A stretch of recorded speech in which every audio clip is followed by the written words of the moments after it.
अब हम बात कर रहे थे सर्वर एडिशंस की, हमने बात कर ली सर्वर क्लाइंट मॉडल के ऊपर। अब तीसरी बात करेंगे हम लोग, और वो करेंगे हम लोग डीएनएस के ऊपर। ज़रा डीएनएस बहुत अहम रोल अदा करता है आपकी ज़िंदगी में। एक्टिव डायरेक्टरी से हट भी जाऊँ, जर्नल में बात कर रहा हूँ, उसको बहुत डिटेल से नहीं बताऊँगा, एक्टिव डायरेक्टरी के ज़ुमरे में बताऊँगा मैं।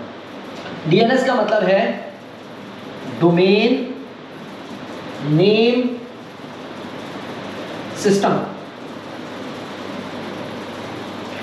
और इसका दूसरा नाम भी लोग कहते हैं डोमेन नेम सर्वर। तो डोमेन नेम सिस्टम और डोमेन नेम सर्वर। अब ये जो नेम और सर्वर आ रहा है, जिस मशीन पर डीएनएस लगा हुआ है वो क्या करेगा? डीएनएस सर्वर यानी कि डोमेन नेम सर्वर, और उसके अंदर जो डीएनएस का रोल है वो क्या करेगा? DNS system. ठीक है, अच्छा जी, मजीद आगे चलते हैं। ये चीज़ तो समझ में आ गई आपको। अच्छा, आप लोग चाहें तो नोट डाउन भी कर लें साथ साथ इसको। जो चीज़ लिखने से याद होती है ना, वो देखने से याद नहीं होती। और तस्वीर लेनी हो तो तस्वीर आप ले लीजिएगा फिर उसकी। ठीक है, अच्छा, अब अगली चीज़ क्या है, ये करता क्या है, इसका काम क्या है? इसका सेम काम है, डेफिनेशन के तौर पर बता रहा हूँ, to resolve name into IP. यानी कि हमारा क्या काम हो गया? रिजॉल्व करना नाम से आईपी के ऊपर। ठीक है, तो अब इसके अंदर मैं अगर बात करूंगा, अगर आपके पास है google.com, सो google.com की अगर मैं बात करूं तो google.com के अंदर क्या चीजें आ जाती हैं आपके पास? आपके पास google.com के ऊपर ये नाम आ रहा है, और नाम कन्वर्ट किस चीज को कर रहा है? आईपी को कन्वर्ट कर रहा है। तो यानी कि मैंने google.com किया तो पीछे मुझे क्या चीज मिल गई? आईपी मिल गई मुझे। ठीक है, अब ये किस तरीके से होगा? ये इस तरीके से होगा कि मैं यहाँ पे एक कमांड आती है, आप लिख के सर्च कर सकते हैं। विंडोज पे जाइएगा अपनी मशीन पे, इससे आप रन पे जाइएगा, और रन पे जाके आप लिखिएगा ns लुकअप। आपका जो भी नेम सर्वर होगा वो आ जाएगा। उसके बाद आप लिखें www.google.com, आपको ये आईपी दे देगा। डीएनएस हम इसलिए यूज करते हैं क्योंकि हम इतनी सारी आईपीज याद नहीं रख सकते। मुझे अपने घर में अपने माँ बाप बहन भाई के नाम याद हैं, लेकिन क्या सबके नंबर याद है? मुझे नहीं याद है। तो ह्यूमन नेचर या दिमाग इस तरह काम करता है कि वो नाम अल्फाबेट को पिक कर लेगा, लेकिन वो उसको पिक नहीं करेगा, नंबर्स को पिक नहीं करेगा। इसीलिए डीएनएस इस्तेमाल होता है। तो आपका जो भी इंटरनेट चल रहा होता है, कभी कभार आप देखें आपका इंटरनेट बंद हो जाता है, तो इंटरनेट जरूर नहीं पीछे से बंद हो, कभी कभार आपका डीएनएस बंद हो जाता है। तो आप जब google.com लिखते हैं तो आपका जो भी डीएनएस सर्वर है आपके आईएसपी के पास, वो रिजॉल्व नहीं कर पा रहा हो, तो आप आईपी से जाओगे, चले जाओगे, तो उस सूरत में आप अपना डीएनएस बदल लो। मैं वो भी बताता हूँ ओपन डीएनएस क्या होते हैं। ये बात समझ में आ गई? अब मजीद आगे चलते हैं।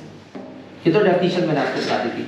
अब डीएनएस के अंदर आपको मैं कुछ ओपन डीएनएस बता देता हूँ जो आपकी जिंदगी में काम आएंगे, आप अपने लैपटॉप डेस्कटॉप में डाल सकते हैं। गूगल के कुछ डीएनएस है, ये डीएनएस सर्वर है गूगल के।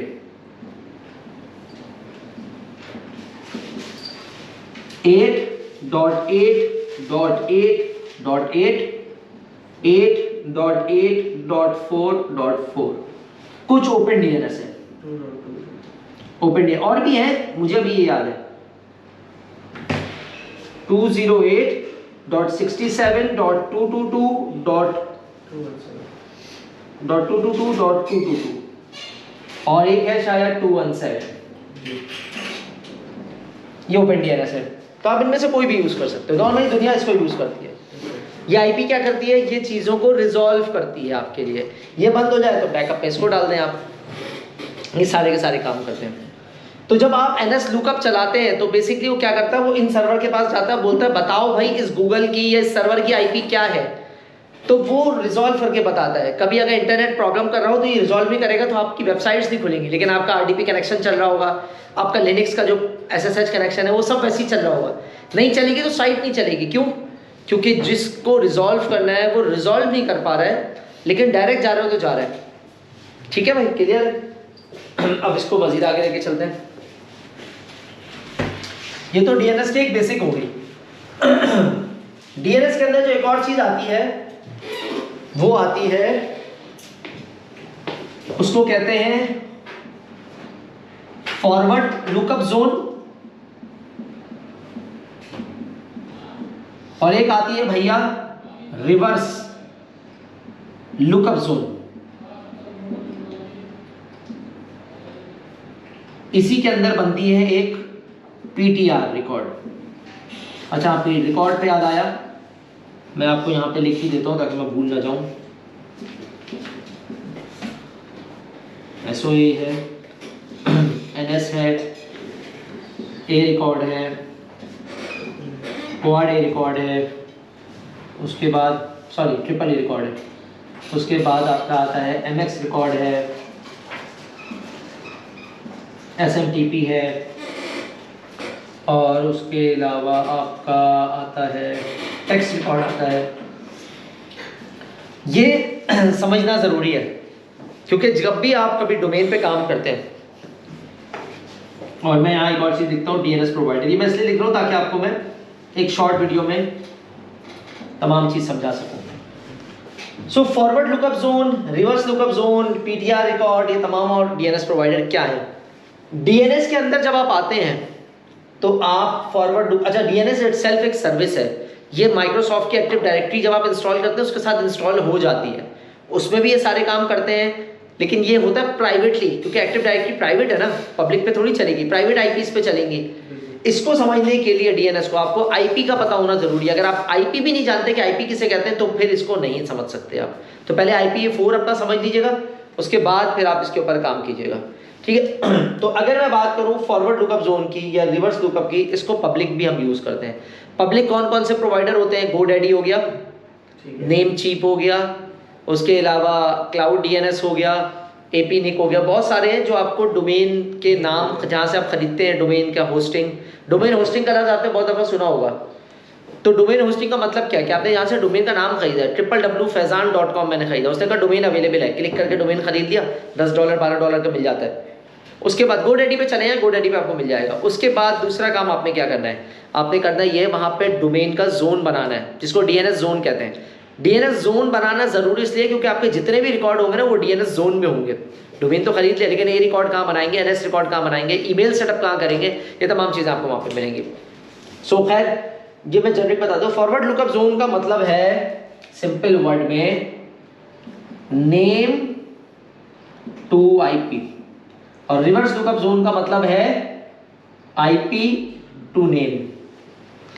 इसका मतलब है कि मैंने एक रिकॉर्ड बनाया गूगल, या मैंने बनाया yasir.com, या इसको और आसान कर देता हूं, मैं कहता हूं भाई google.yasir.com। अब जब जोन बनाऊंगा ना तो जोन के आगे ऑलरेडी yasir.com लिखा हुआ होगा क्योंकि उसके डोमेन का नाम है, लेकिन सब डोमेन किसका बनाना है, google.yasir.com। जैसे हमारे LMS के एक्सेस आपने देखे होंगे, aws.sherdil.org, amazon.sherdil.org, क्या है sherdil.org, एक डोमेन है, उसके पीछे हम रिकॉर्ड लगाते आ रहे हैं और उसमें आईपी और चीज़ें लिंक करते जा रहे हैं, तो वही चीज़ है ये फॉरवर्ड लुकअप जोन। तो नेम से आईपी में कैसे कन्वर्ट करना है वो आपका करेगा फॉरवर्ड लुकअप जोन, जहां आप डालेंगे उसका नाम, उसके साथ वो डोमेन का पूरा नाम उठा लेगा, यानी कि आपने डाला गूगल और आगे yasir.com उसने खुद उठा लिया, उसके अंदर आप आईपी डालेंगे। तो क्या होगा, अगर ये इसको पब्लिक बनाया होगा आपने GoDaddy वगैरह पे या कहीं पे, तो जब कोई खोलेगा google.yasir.com तो आपने जिस सर्वर की आईपी या जो पेज डाला हुआ होगा वो खुलकर सामने आ जाएगा। ये है वो सिंपल तरीका। और ये जो रिकॉर्ड बनता है फॉरवर्ड लुकअप जोन, ये नॉर्मली बनता है यहाँ पर, ये IPv6 के लिए होता है, ये ए रिकॉर्ड होता है जिसको आप कहते हैं ऑथराइजेशन रिकॉर्ड या ऑथेंटिकेशन रिकॉर्ड कहते हैं। ये है ऑथेंटिकेशन ऑथराइजेशन एसोसिएशन, ये IPv6 के लिए होता है, ठीक है। तो ये रिकॉर्ड आ गया, जो आप यहाँ बना रहे हैं वो इसी तरह बनेगा आपका नाम से आईपी। और वो जो पूरा नाम आप बना रहे हैं, वो जो पूरा आप बना रहे हैं, मिसाल के तौर पे मैं बना रहा हूँ google.yasir.com और यहाँ मैंने डाल दिया IP 29, 35, 68, 156, ये समझ लें एक सर्वर की आईपी है। तो ये जो पूरा नाम आपको नजर आ रहा है ना, इस नाम को कहा जाता है FQDN। क्या कहते हैं भाई? FQDN। पता था इसके बारे में पहले? तो ये जो पूरा नाम है ना, ये है। अब इंशाल्लाह अब आप फ्यूचर में इसको पढ़ने के बाद जब बातें करेंगे ना, तो टेक्निकल जवाब में करेंगे, ठीक है ना। तो ये नाम बनाया जाता है, ये डोमेन यासिर साहब ने खरीदा है GoDaddy से $10 $20 का। ये तो हो गया डोमेन खरीदना। अब डोमेन को यूज भी तो करना है, तो डोमेन का जोन बनेगा।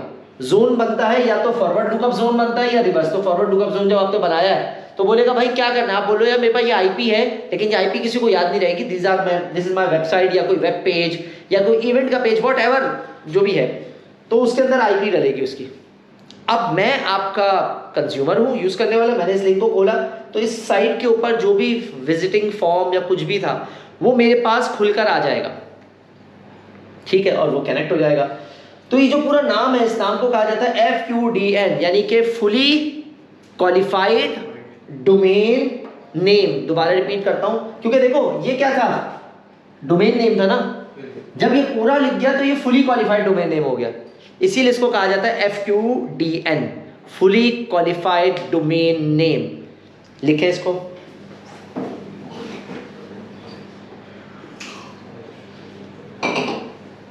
ये हो गया भाई FQDN और IP हो गया।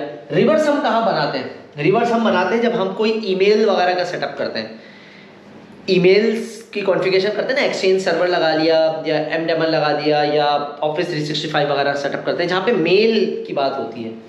तो वहाँ पे हम PTR बनाते हैं, जिसको PTR का फुल फॉर्म है पॉइंटर रिकॉर्ड। इसमें आप IP डालते हैं तो वो रिवर्स उठा लेता है नाम उसका, या आप नॉर्मली बनाते हैं, आप IP डालते हैं वो खुद उठा लेता है।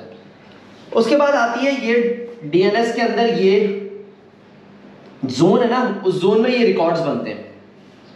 इनका मैं यहाँ हेडिंग डाल देता हूँ, ये है DNS रिकॉर्ड्स, जो जोन के अंदर बनता है।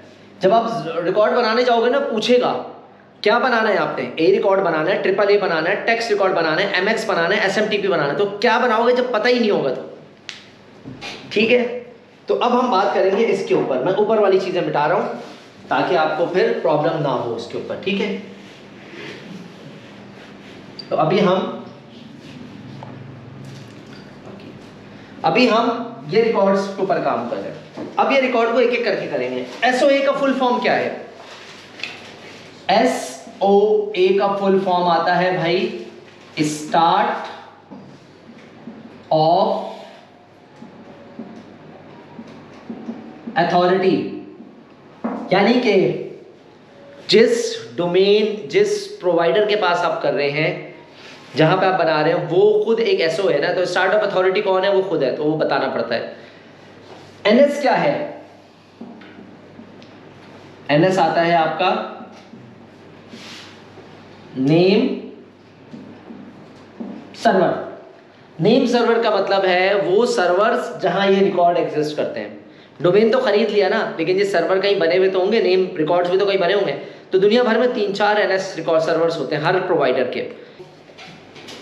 इसके ऊपर हम लोग बात कर रहे थे A रिकॉर्ड और उसकी, तो SOA की हमने बात कर ली थी। NS रिकॉर्ड के लिए आपको लिए ज़रूरी है कि आपके पास 2 से 3 नेम सर्वर होने चाहिए, जहाँ पे आप बेसिकली इसको जो रिकॉर्ड्स बनाओगे वो सेव हो सके फेल ओवर के ऊपर।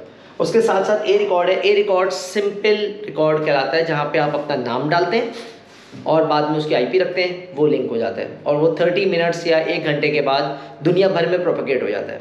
यानी कि दुनिया में कहीं भी साइट खुलेगी तो आपका ये लिंक काम कर रहा होगा। AAA रिकॉर्ड आपका बेसिकली IPv6 के लिए इस्तेमाल होता है, हम इसको IPv6 के लिए यूज़ करते हैं। उसके अलावा MX रिकॉर्ड है, जिसको कहा जाता है मेल एक्सचेंज रिकॉर्ड। तो ये मेल एक्सचेंज रिकॉर्ड जो है, ये बेसिकली हम लोग इस्तेमाल करते हैं जब आपके पास ईमेल सर्वर हो, आप मेल रिसीव करने के लिए एक रिकॉर्ड चाहिए होता है, उसको मेल एक्सचेंज रिकॉर्ड कर रहे होते हैं। एक मेल भेजने के लिए रिकॉर्ड चाहिए होता है, एक मेल रिसीव करने के लिए। तो आउटगोइंग के लिए आपको जो प्रोटोकॉल यूज़ करना होता है या जो रिकॉर्ड चाहिए होता है वो होता है SMTP, server simple mail transfer protocol. और MX रिकॉर्ड होता है मेल एक्सचेंज। मेल एक्सचेंज का मतलब है कि एक जगह से दूसरी जगह तीसरी जगह होती हुई आपके मेल बॉक्स में आके गिरेगी। उसके लिए आपके डोमेन के ऊपर एक रिकॉर्ड बनता है जिसको MX रिकॉर्ड कहते हैं। उसमें एक पॉप होता था, एक कॉल होता था, वो प्रोटोकॉल है, पोस्ट ऑफिस प्रोटोकॉल है वो। पोस्ट ऑफिस प्रोटोकॉल MX के साथ ही काम करता है। ये जो रिकॉर्ड बनाओगे वो है, प्रोटोकॉल पीछे पॉप यूज करता है। वो मेल को फैच करने के लिए होता है जिसमें IMAP होता है और पॉप होता है, वो एक अलग है, वो प्रोटोकॉल है। ये बेसिकली रिकॉर्ड है, दोनों में फर्क है, ये प्रोटोकॉल नहीं है, ठीक है। उसके अलावा टेक्स्ट रिकॉर्ड, टेक्स्ट रिकॉर्ड कब होता है? मिसाल के तौर पे आप कोई वेबसाइट या कुछ भी उस पर काम कर रहे हो और आप उस डोमेन को ऑथराइज करना चाह रहे हो कि वाकई ये डोमेन आपका है, किसी और का नहीं है, तो उस सूरत में आप क्या करते हैं, फिर आप जो है ये टेक्स्ट रिकॉर्ड को यूज़ करते हैं। और टेक्स्ट रिकॉर्ड के अंदर आप अपनी IP, अपना नाम जो भी डोमेन का दिया हुआ होता है सामने वाले ने, और उसके अंदर एक इनक्रिप्टेड वैल्यू होती है, वो आप टेक्स्ट रिकॉर्ड में डालते हैं तो 1-2 मिनट के बाद वो वैलिडेट हो जाता है। लेट्स से मैं ज़ूहू के ऊपर काम कर रहा हूँ या मैं मेलचिप के ऊपर काम कर रहा हूँ, तो वो कहता है कि यार वाकई आपका ये डोमेन है, मैंने pepsi.com का डाल दिया, वो वेरीफाई करेगा pepsi.com आपका है, तो आप जाएँ अपना नेम सर्वर खोलें और नेम सर्वर के अंदर जो मैंने रिकॉर्ड आपको दिया वो रिकॉर्ड डालें। अगर आप सही हो, आप ऑथराइज हो, तो आप वो जाके खोलोगे अपना डोमेन pepsi.com का या गूगल का या जो भी बड़े नाम, उसके अंदर आप डालोगे टेक्स्ट रिकॉर्ड और जाके एंटर कर दोगे। अगर आप गलत हो तो वो रिकॉर्ड नहीं खुलेगा, वो फिर जो ऑथराइज कंपनी है वही रिकॉर्ड खोल के डालेगी ताकि कोई फॉल्स अलार्म ना हो, ठीक है। तो उसके लिए टेक्स्ट रिकॉर्ड यूज़ होता है ऑथराइज करने के लिए।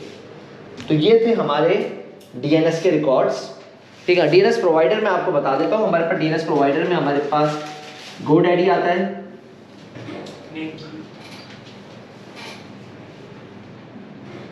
नेमचीप आता है, ये कुछ मशहूर नाम है, और तो बहुत सारे हैं, ब्लू होस्ट आता है और इस तरह के कई नाम हैं। तो ये था हमारा एक मुख्तसर था DNS के बारे में बात।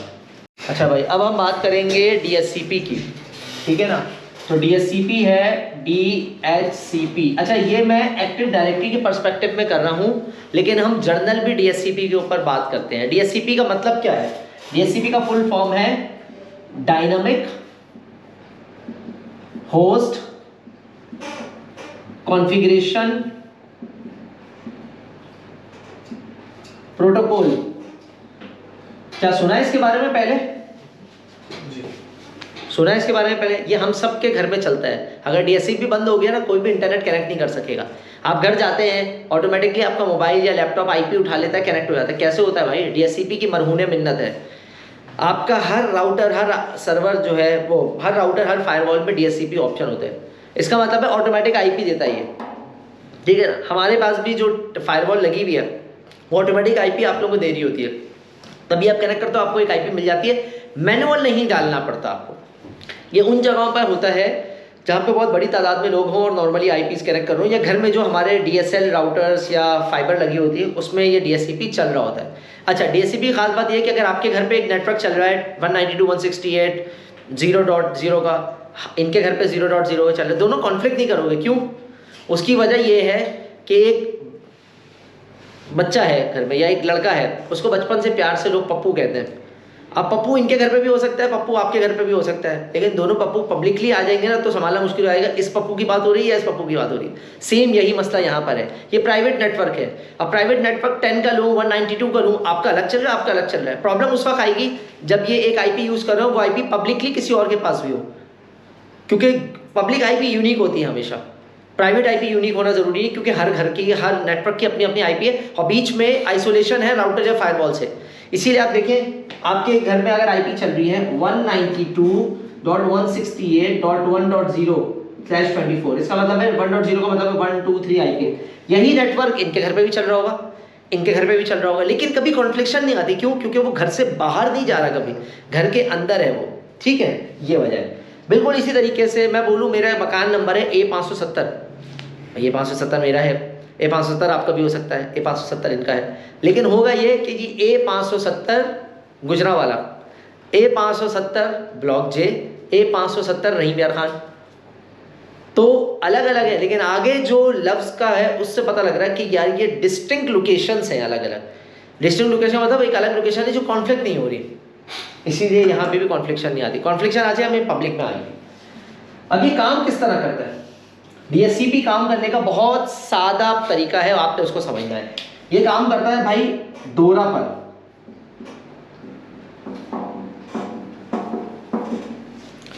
सबसे पहले ये बोलता है भाई आपकी जो मशीन है, आपकी जो लैपटॉप है क्लाइंट, वो क्या करता है, डिस्कवर करता है। वो आपका लैपटॉप जैसे ही नेटवर्क से कनेक्ट होता है पहिया घूमना शुरू हो जाता है उसका, और उस पर लिखा आता है obtaining IP address assigning. Obtain करने की कोशिश कर रहा है, यानी कि वो नेटवर्क में आवाज दे रहा है कोई है जो मुझे आईपी दे सके।